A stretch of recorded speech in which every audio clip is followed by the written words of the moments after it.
Nina bezulu edumeni ngahlomanga kwakhangela amankengane nazi indaba za1KZN TV nifundele uphilano kaCebekhulu sanibonani. Nazo ke zona esithi izo ezihamba phambili namuhla. Abasenanda bafuna kudedelwe ababoshiwe. Owesilo uchitha eyomshado. Kanti uyaqhubeka lwesikhundla sobukhosi kwaNzunza. Sanemukelene nabakambombo omnyama kwindaba zethu ze1KZN TV. Amalungu omphakathi wasebhamba eNandi eThekwini KwaZulu-Natal asabisa ngokuqhubeka nokwenza isimo ukuba ke singalawuleki kuleli lokishi uma ngabe kungadedelwa abalisa abali12 ababoshwe ngemuva kokutholakala kweyidumbuza abahlani inqunyiwe ngeledlule. Lo mphakathi ubuphume ngomningi bawo ubhekisha ngaphandle kwenkantolo kaMantshi yaseNtunzuma namuhla lapho bekuvele khona labasolwa. Kuqhume isililo kwabebezolalela icala labali12 ababoshwe eNanda besolwa ngokubulawa kwabantu abatholwe begenciwe kule ndawo ngeledlule ngesikhathi iMantshi yaseNtuzuma ithi ke laba bazogcinwa ngaphakathi baze bafake isicelo sabo sebhayili mhla zinga29 kwephezulu. Umshushisi uvezeke ukuthi basafuna ukuqinisekisa ukuphepha kofakazi phakathi kokunye. Reason being, the state needs to verify the names of state witnesses. They need to confirm the accused addresses, and the state needs to profile all the accused. This matter will be postponed to issue for a formal bail application. There will be a short 6-day application version. Amalungu omphakathi asebhambayi abelokhu ke ekanise ngaphandle kwalenkantolo eNtuzuma lapho ke ebezokweseka bona ke labasolwa njengoba ke besho ukuthi ke bafuna baphume njengoba ke kuyibona ke abebevikela umphakathi. Laba abantu ababophela lapha ngaphakathi yilabo abantu bebehamba ebusuku bebesenza sifile safe ukuthi kukhona abantu abazulayo asezokhahlelelwa icapha asisena lutho asina grocer asina lutho abafana baqoqa kwasani basikhomba ngezibhamu kodwa amaphoyisa awakaza qhamuka. Manje sizothi labantu bekade besigada lapha yani mabaphume beze ngaphandle babuye bazosigada ngoba amaphoyisa ahlulekile. Khona manjalo inkantolo yeMantshi yaseThekwini imenqabele ibhayili uLungane Mthethwa ongumsolwa eceneni lokubulawa kuka-Anele Mbukazi kanye noZizipho Gabisa abatholakala belahlwe eKenville ngasekupheleni konyaka owedlule.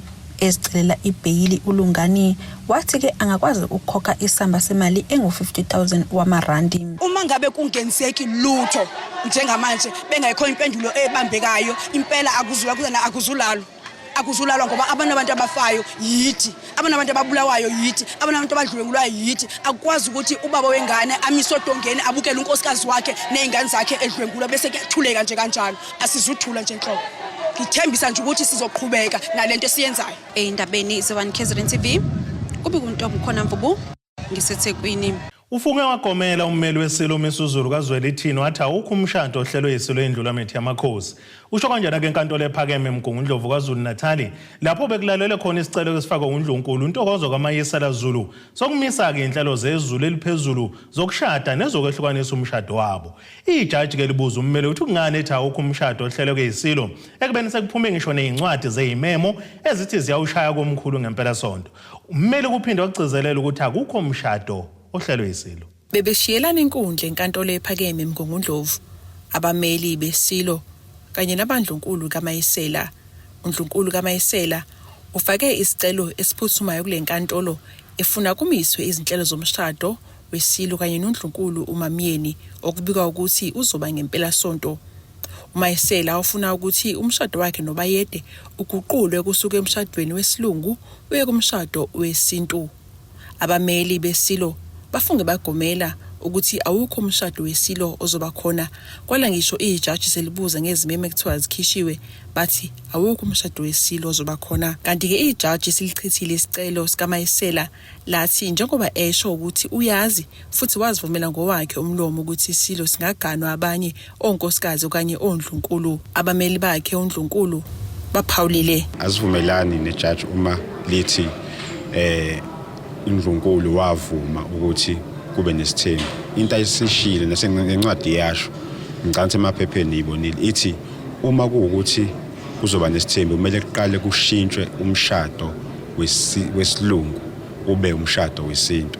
Hamba kuye section 10(4) we Recognition of Customary Marriages Act ka-1998 ithi awukwazi ukushintsha umshado wesilungu ube wesintu.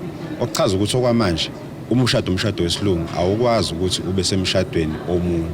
Ake sithi ke noma kuphikwa enkantolo siziningi izinto ezishiwo noma kuphikwa enkantolo umshado uzoba khona ngomhla ka-24 nangomhla ka-26 January umkhehlo umhla ka-24 umgcagco umhla ka-26 kukhona emaphepheni. Ake sithi uyaqhubeka kuchaza ukuthi uma ushada umshado wesilungu washada umshado wesibili kusekhona umshado wesilungu wenza ubulelesi lokho sithi ibigamy. So ibigamy icala lelo ongaboshela lona nanokuthi futhi uma uzothi enkantolo ufungile uthi awuzukushada bese uyashada kuzoba inkinga lokho ngoba usuke ungakhuluma iqiniso enkantolo okuchaza ukuthi ngokuhamba kwesikhathi ke sekumele uNkulunkulu asitshele ukuthi uma kukwenzeka umshado uqhubeka iziphi ke inyathelo azoyithatha ngoba ngokomthetho nabo bashila emaphepheni abo ukuthi uma kuthi umshado uyaqhubeka lo mshado usuku ungekho emthethweni. Umhlaziyi wezomthetho wompumelelo zikalala uyanaba kafushane ngesinqumo sejaji. La inkantolo lebithi angiliboni lelo lungelo ukuthi likuphi ngoba wena encwadini uyibhalile wazi wayifaka amaphepheni akho asenkantolo ubeke ngokucacile ukuthi awunankinga mangabe kuukuthi isilo sithatha abanye oNdlunkulu uyakuvumela futhi lokho akukho la ukuvimbela khona futhi ungene wazi ukuthi into yogcina yenzakalile le. So uma usuthi akusahambi kahle noma sekhola kushintshe khona ikuphi ukusho ngoba uyivumile kwasekuqaleni ukuthi ufuna ukuthi akube njalo kodwa kunye ukuphinda ukabheka enkantolo ukuthi sikhona nje isicelo noma isicelo sokuhlukanisa umshado if sekubona kanjalo ukukhombisa kona ukuthi hayi engathi khona la ngingasahambi khona wena uzobe ususeceleni kuphi la uzolimala khona ikakhulukazi ngoba ngokwenkantolo ithi i-process noma imicimbi ezobe ikhona ngomhla ka-24 nomhla ka-28 mangingaphazanga akuyona imicimbi ezobe isifika egcineni noma sekuwumphela ndaba la sothi masiqedwa khona nje ilanga selishona kuthiwa hayi ke sebeshadile kusakhona ezinye izinto ezisazophinde zibe khona eyizoncika sekutheni kungabe lo mshado wokuqala under Civil Marriages Act ubusuphelile yini na. Ezindabeni ze1KZN TV ku-Ayanda Dube Simgungundlovu. Ngqongqoshe umnyango wezokuthuthukiswa komphakathi KwaZulu-Natal uMbalishinga uhambele igatsha lakaSASSA eDande enhla nesifundazwe lokhu zemva kokusabalala kwevidiyo einkundleni zokuxhumana yomsebenzi wokulesi sikhungo eqophisana ngamazwe nobezocela usizo kusona. Ngqongqoshe uthi ke kubalekile ukuba abantu abasebenza ngomphakathi baziphathe ngendlela efanelekile. Ungqongqoshe uShinga uthi akuyona indlela uhulumeni asebenza ngayo lena lokhu kusho ngesikhathi ehambele ihhovisi lakwaSASSA eDande. Uzosiza wena la uzosiza la uzosiza wena uzosiza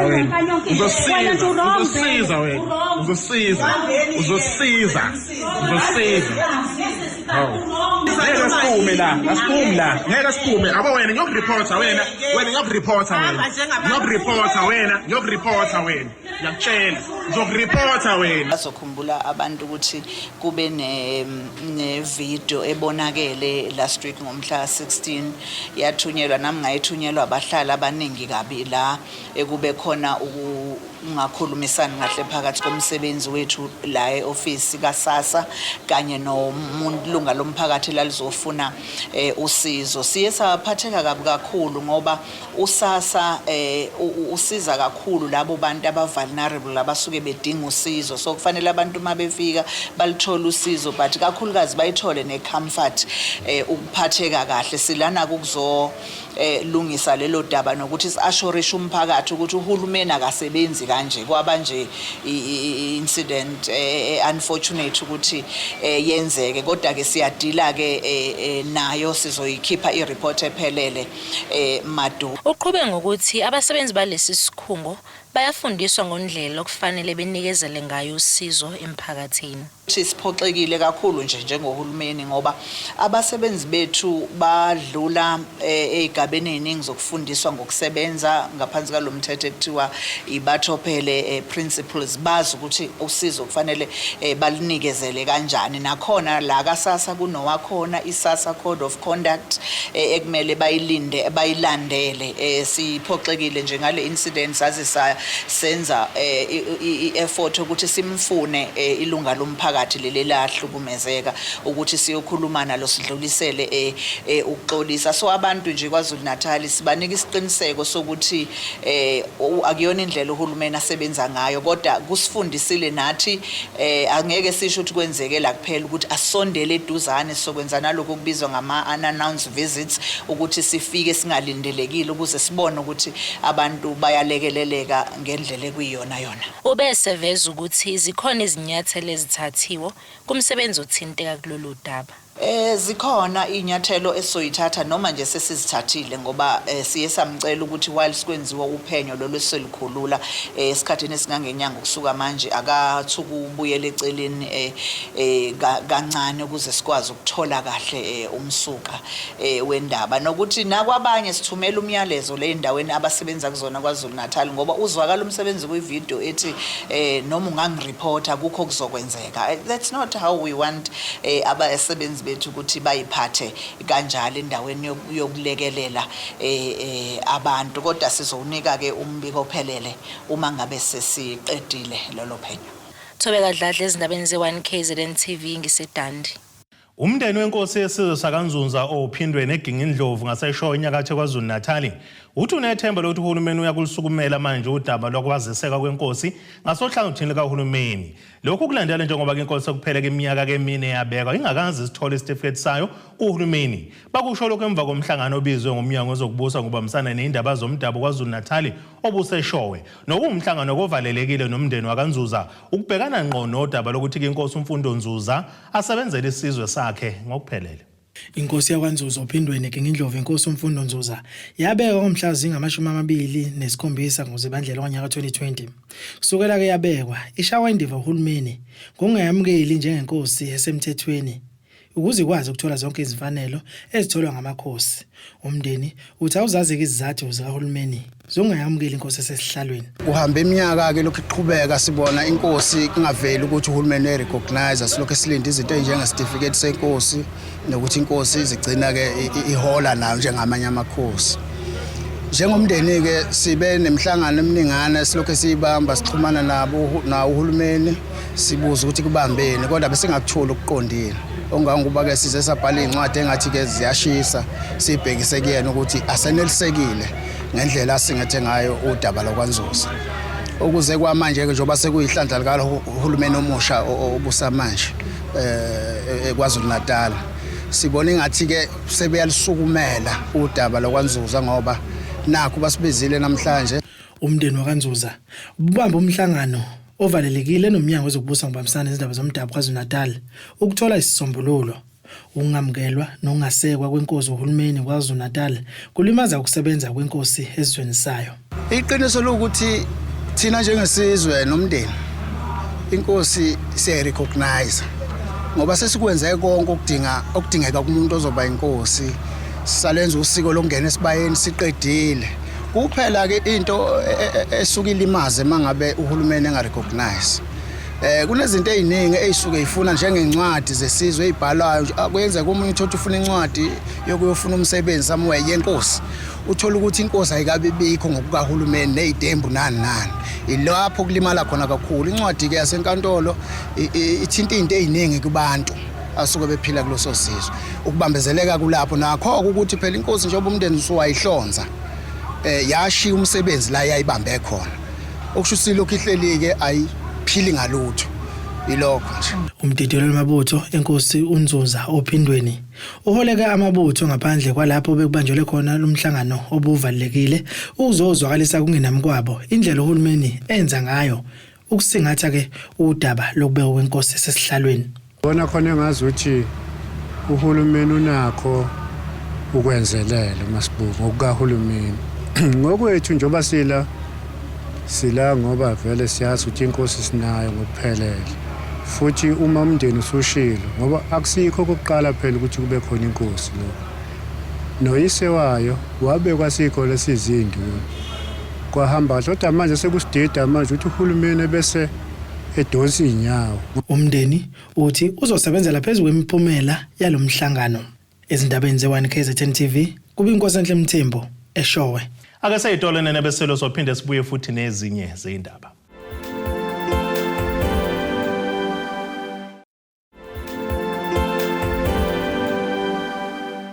Asibonge siphinde sinamukele futhi kweindaba zethu ze1KZN TV nazo kwizona ezihamba phambili namuhla. Abasenanda bafuna kudedelwe ababoshiwe. Owesilo uchitha eyomshado. Kanti uyaqhubeka lwesikhundla sobukhosi kwaNzunza. Uvele kafushane enkantolo kaMantshi yasePortshepstone wesifazane onguGeraldine Moatsa obhekene necala lokusabisa. Kuzokhumbula ukuthi iziko leindaba leke labika ngalona wesifazane ngaphambilini ngesikhathi ehola kemkhankaso yokugasela kungazelele bani emakhaya abantu abadala ayengekho emthethweni futhi ehlukumeza izagugu ezayihlala kulamakhaya. Kanti amanye awagcine sevalile. Ngokusho kaMoatsa uthi komunye wabandikazi balamakhaya angekho emthethweni nguyena omvulela icala lokusabisa. Ubingeleli Mantsho wesifazane wayehola imikhankaso yokugasela kungazelelwe emakhaya abadala sePortshepstone ayengekho emthethweni, amanye awo agcine sevalile. Lona wesifazane uthi abanye babanikazi balamakhaya umvuleli icala lokusabisa. Uthi lokhu kumzwisa ubuhlungu ngoba yena awavulela labanikazi balamakhaya akaza ngene enkantolo. Kuzokhumbuleka ukuthi sabika ngalamakhaya ayehlalisa izaguga endaweni engekho esimeni esigculisayo futhi begweve namakhadi abo akasasa bebakhokhisa nemali engango-800 ngenyanga. So we're appearing in court for the harassment case that has been opened against us, that have taken on the issue with the illegal shelters being run in the South Coast, which obviously DSD was not aware of, as well as not being registered as NPOs or homeless shelters with the necessary institutions. And it seems that these people are getting all the assistance from SAPS authorities, whereas up until now, not one of our cases have been entertained. We still don't have a court date. And worst of all, the docketies cannot be traced. My docket cannot be found. Uthi uyayenza imizamo yokuthi amacala awavula afinyelele enkantolo. Ube esenxusa kungenelela ungqongqoshe wamaphoyisa kulolu daba. I also feel that we're going to escalate this thing nationally because up until now there's no assistance provincial. And I think that's what we are left with, maybe even to call the Minister of SAPS so that he can get involved. And we can find out why are the SAPS not doing their jobs, but they get salaries accordingly every month. Uthi ubona umthetho umcekela phansi. The justice system is definitely letting us down, and them actually standing with criminals instead of assisting us whistleblowers is a major thing for me. I was actually discharged from hospital yesterday. And yes, it is affecting me emotionally, physically. It's affecting my health. And I feel it's very unfair, because this is what they want. They want us to get drained. They want us to get tired as complainants, and they want us to just leave the matter to dissolve. And, because I keep following up. I keep phoning the police. I keep phoning the sergeants. I keep phoning the colonels. Uthi akukho abakwenza okungalungile ngesikhathi begasela lamakhaya. Ngakho ufisa ukubona abanikazi balezi indawo bejeza ngesenzo sabo. Because everything that we done was legal. We did not do anything in the absence of police members, or we didn't do anything in our own power. Ngokuthola kweziko lezindaba, amacala wavula lona wesifazane abengakafinyelele enkantolo. Futhi i-case number asinikeze yona ayihambisani namacala awavula. Lo mbiko beniwethulelo zamando sicele kwezindaba ze1 KZN TV ngisesayidi. Kukhunjulwa kamakhansela adlule emhlabeni esasebenzela kumphakathi. Umphakathi ke wasembali e14 eMgungundlovu uhlanganyeleke ndawonye holo enkonzweni yesikhumbuzo sika khansela uMabhungu uMkhize noSindisiwe Gwala. Umkhize ke wahlaselwa adutshulwa khona kuleli lokishi esendleleni ke ebhekeke ekhaya ngezikhathi zantambama. Imbike yavela kwaSolo ukuthi uhlasela nje kulandela ukulwa nobugebengu obese budlangile kule ndawo. Ubuholo benhlangano yeANC kwisifundisa iMoses Mabhida buthi ke lamakhansela ayibeka induku ebandla. Badele ilange belishisa likhipha umkhovitsheni abantu baka Ward 41 embali e14 bayothamela inkonzo yesikhumbuzo samakhansela asaphangalala. Iphini likanobhala kwiANC yesifunda eMoses Mabhida region umxolisi Mkhize uthi kukhulu abangakufunda abantu kulamakhansela. Labaholi bobabili balandelanile. Omunye ungena emva komunye. uComrade Sindi uyena owayekade likhansela. uNkulunkulu wayibe esembiza emva kwaba comrade sibizwe uNkulunkulu comrade Mabhungu wangena ezinyathelweni zika comrade uSindi.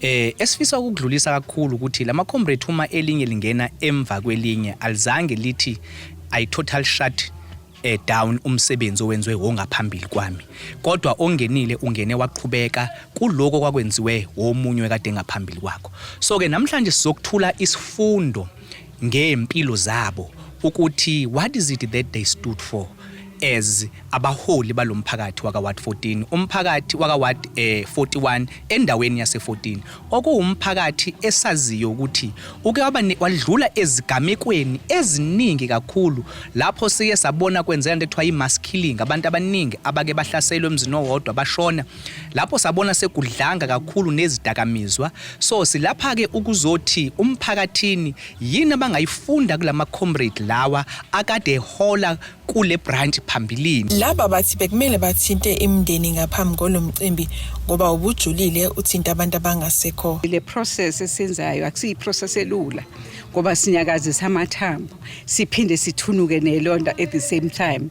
Siba nendlela ke siqala ngayo esibiza i-social consultations la ama families esikhuluma nawo kuyiwona asiguidayo nalana sibe ne process end nama families bese ayasigada ukuthina sifisa kube nje bese thina njenge organization okanye umbutho silandele ngamumva futhi sibavumele uma bethi sizokwenza nokumasiko ethu omndeni ngoba sithinta amathambo la sithi siyafikela sesiyenzile. Ikhansela elangena ngemumva kwaKhansela uMabhungu Mkhize lithi selehla izinga lobugebengu kule ndawo. Isimo sobugebengu endaweni yethu sibona kukhona ukwehla kakhulu kobugebengu. Sibonga ke ukusebenzisana namaphoyisa okuyiPlace Slayer nepolice station yaseMbali.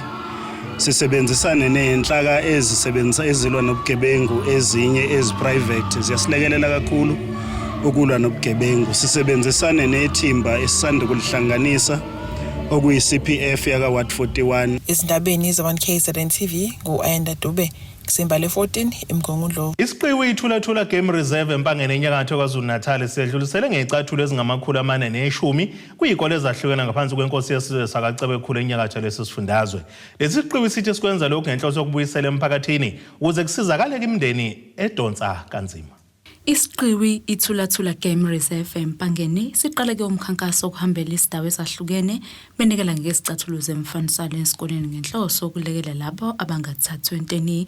Lesi siqiwi ke namuhla sinelekele ngamapheya ezicathulo angama410 esikoleni ke ezintathu ezahlukene okuyindondwane primary, iCebekhulu primary kanye noBizo primary, okusho ukuthi isikole ngasinye sizothola ke amapheya angu137.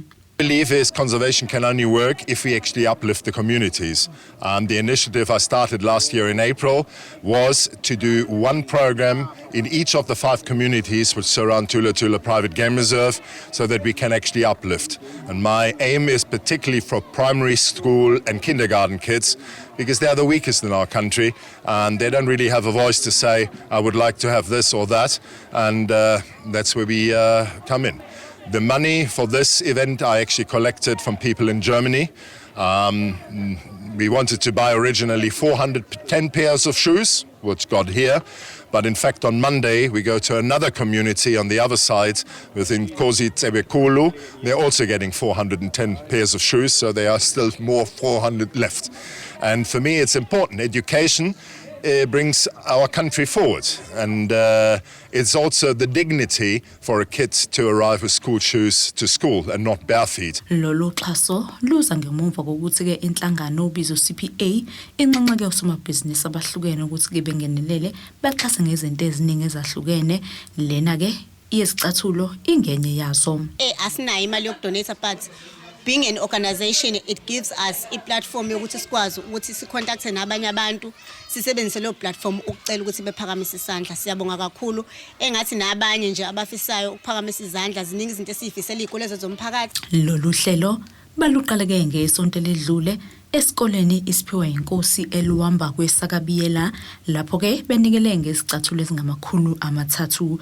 Lokhu ke kwamukeleke ngezandla ezimhlophe ngabothisha kanye nabazali njengoba besho ngazulenye ukuthi ke lokhu kudlala indima enkulu ukulekelela abazali nalabo bantwana abangenawo amandla ukuthi babe nesicathulo zesikole. Iningi labo ke abazali abasebenzi. Yazi ke nje ngoprincipal ukuthi indawo osebenzela kuyona abanye ababazali ba-afford ukuthengela abantwana i-uniform, so ukufika kwabo basethulathula namhlanje ngicabanga ukuthi kuzowenza umehluko kweminye imindeni engathi nje bengaqhubeka njalo besenzele okuhle. Kuzohamba ibanga elikhulu kakhulu ngoba abantwana esinabo la esikoleni baphuma emndenini ehlwempu, abaningi babo bafundiswa ngogogo nomkhulu, so sesibuke ke sibone mabekhona befikile esikoleni abanye icathulo abanazo. So njengoba ke sebetholile icathulo siyacabanga ke nathi ukuthi abantwana bazokhuthazeka ukuthi beze esikoleni nsuku zonke. Imfundo ke inezinto eziningi njengokuthi ufale ube ne-uniform, ufale ukudle, ufale izinto eziningi. Uma khona i-uniform eqhamukayo kuyangijabulisa mina njengomzali ukuthi cha nathi asibancinyane lapho kwesakabiyela. Leske izindaba ze-1KZN TV nginguSamngeliswe Nqulunga ngisendondwane. Ake seyitolene nebeselo sophinde sibuye futhi nezinye zendaba.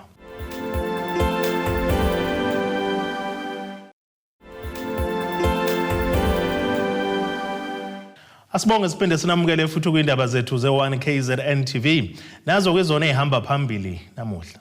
Abasenanda bafuna kudedelwe ababoshiwe. Owesilo uchitha eyomshado. Kanti uyaqhubeka lwesikhundla sobukhosi kwaNzunza. Ake sibheke engosini yezomnotho.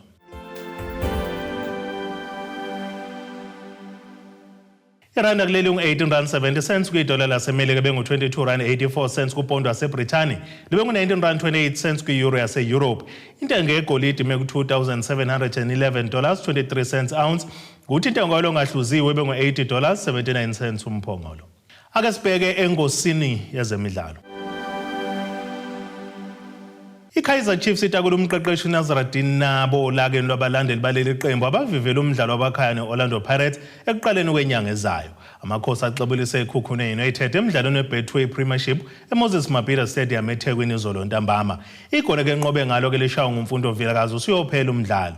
iChiefs ibiphuma kwisibhacu seLamontville Golden Arrows kanti idlale ngaphandle kukaNabi otholeke ikhadi elibomvu kwabafana beSithende eThekwini.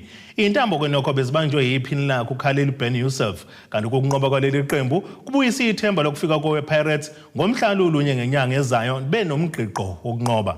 Lo mdlalo wabakhaya baseSoweto yiwona kunabazobuyela ngawe ebhentshini kanti uzoqeda ke isigobo semidlalo emibili uma ngabe iChiefs isibhekane neFree Agents emidlalweni eNedbank Cup Last 32 FNB Stadium eNazareth ngesonto.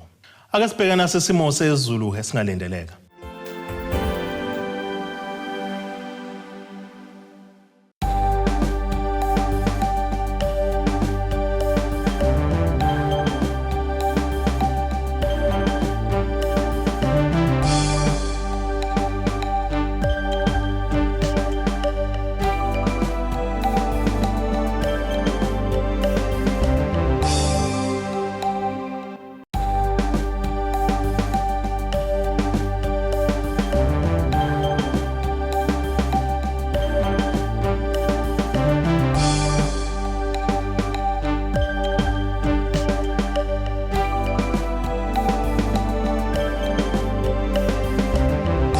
Iyane nabomlilo othashoshubuhanga wangashisa ikhotha zasedlebe kokosha nesemabedlane siyaguqala. Abethuli bethu bezindaba baxhaswe iThulis Bayview Bridal.